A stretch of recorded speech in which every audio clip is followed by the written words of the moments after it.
Hi guys, hope you're all doing fantastic. Today we're going to look at the famous National Geographic 50 by 600 50x by 100x zoom telescope. There are similar other variants to this telescope, but on a broad perspective, all of them work in a similar way and have similar features to them. Hi, this is Ashwin here and you're watching Everyday Life. Thanks for all your love and support to our channel, and if you're not a subscriber yet, please hit on the subscribe button and give us a thumbs up if you like this video, and click on the bell button to keep yourself updated with our new videos. Astronomy is something that kept me excited all my life. It's something that I was always interested in. And what the naked eye cannot see and what lies beyond the naked eye is something that has always kept the enthusiasm alive for all astronomers. This one here, what we have is a National Geographic telescope which has the capacity of 50 to 100x. When it is 50x, it means you can see the object 50 times more closer than the naked eye. And when it is 100x, you can see the object 100 times more closer than the naked eye. That's what the 50 to 100x means. And what you have here is this particular variant of National Geographic telescope is a 50 by 600. What that means is the main lens, the focal width of the main lens that comes in the front of the telescope is 50 mm, and the focal length of the whole telescope is 600 mm, which I will explain you why it is important and what is the role that each one of them is going to play. What came with this telescope is two eyepieces and a viewfinder which helps you point the object, and then you have a zenith mirror or a diagonal mirror, and then you have an erecting eyepiece, a moon filter, and an aluminium tripod. Now I'll tell you in detail what each one is for, and at the end of the video let's look at how to use the planisphere as well, which will help you find out what you want to find in the night sky. There are different telescope variants in the market, starting from the very basic one to a very high level, high-end ones. This one, what we're seeing here, is a very good basic variant from National Geographic. Being a good company and a reputed company, it's a good one to start with. And do you know the price difference between a basic telescope and a high-end telescope?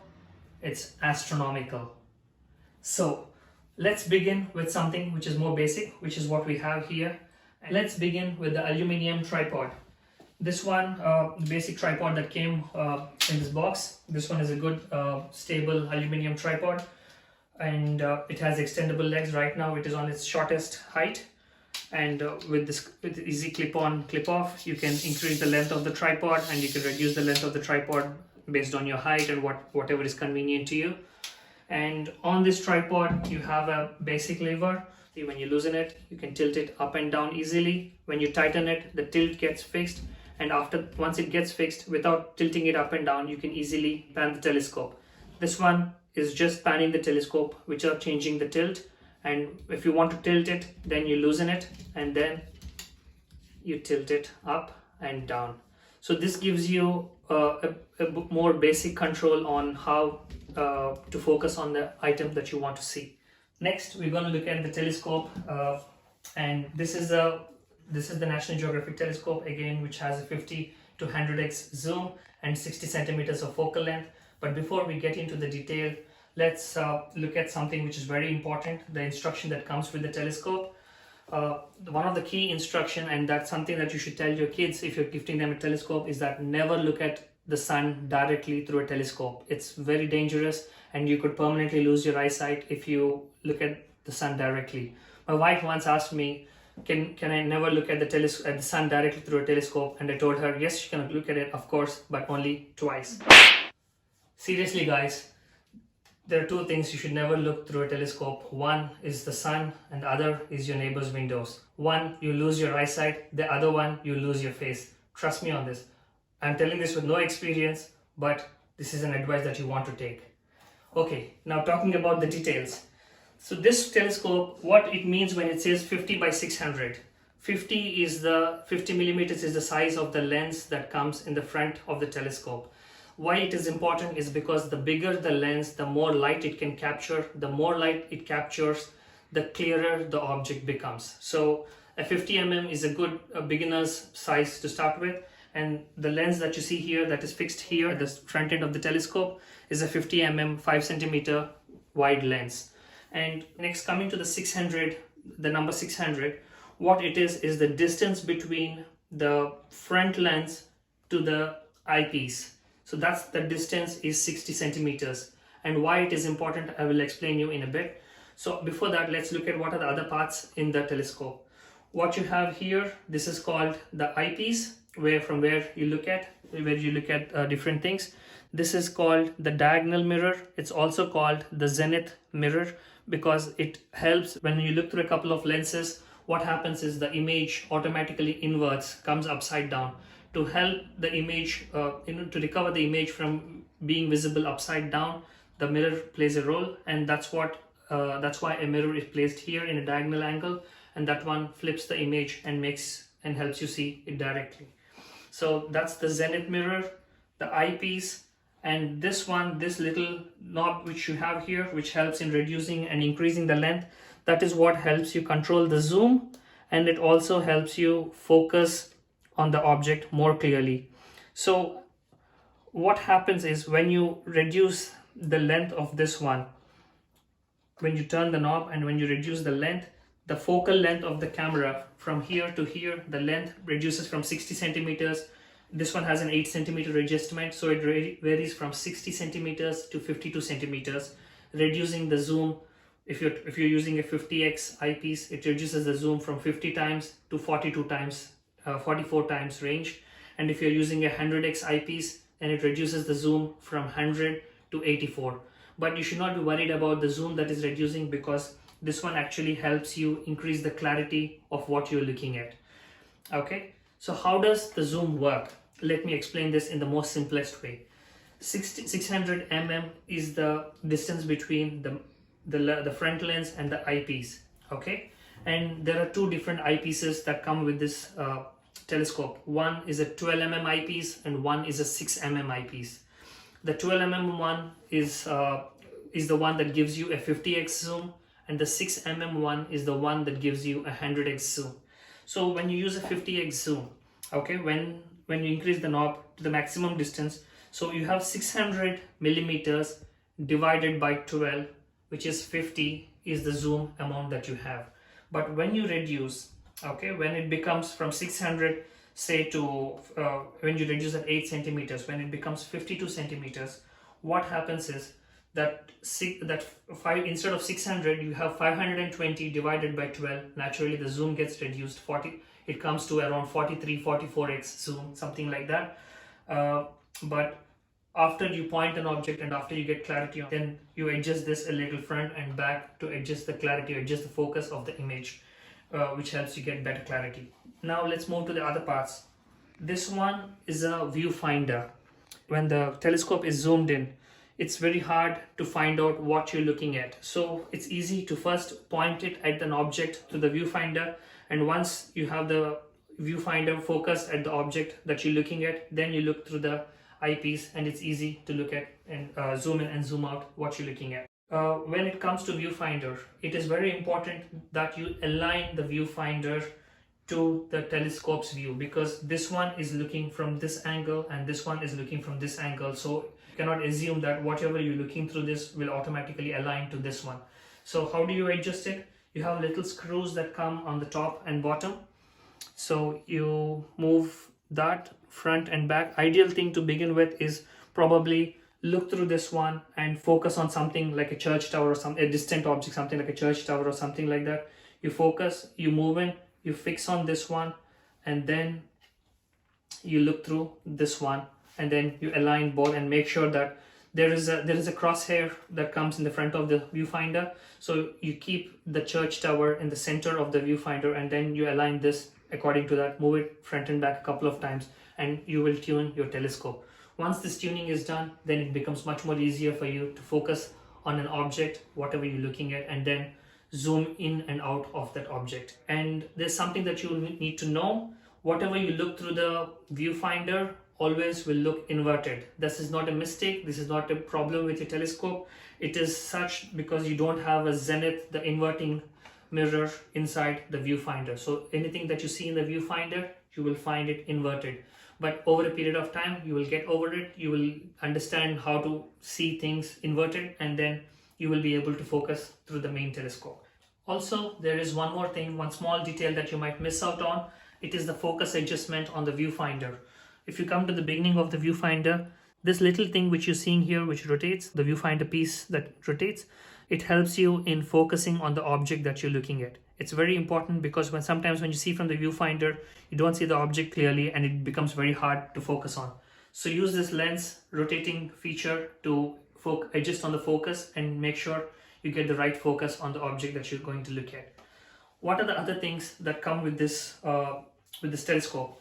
So you have two options of eyepieces that you receive with this telescope. One is a 12 mm eyepiece and one is a 6 mm eyepiece. The one that you're seeing here, which is written 12 mm, that is a 12 mm eyepiece. A 12 mm eyepiece is an ideal one to begin with because in the beginning it is really hard to, if you straight away start practicing the telescope with a 100x zoom, before you get the hang of how much to zoom, what you're looking at and everything, it gets very hard if you're directly starting with a 6 mm eyepiece. So my suggestion is that you start with a 12 mm eyepiece and then slowly you graduate to a 6 mm eyepiece depending upon what you're looking at, and once you get your way of looking into the telescope and everything adjusted.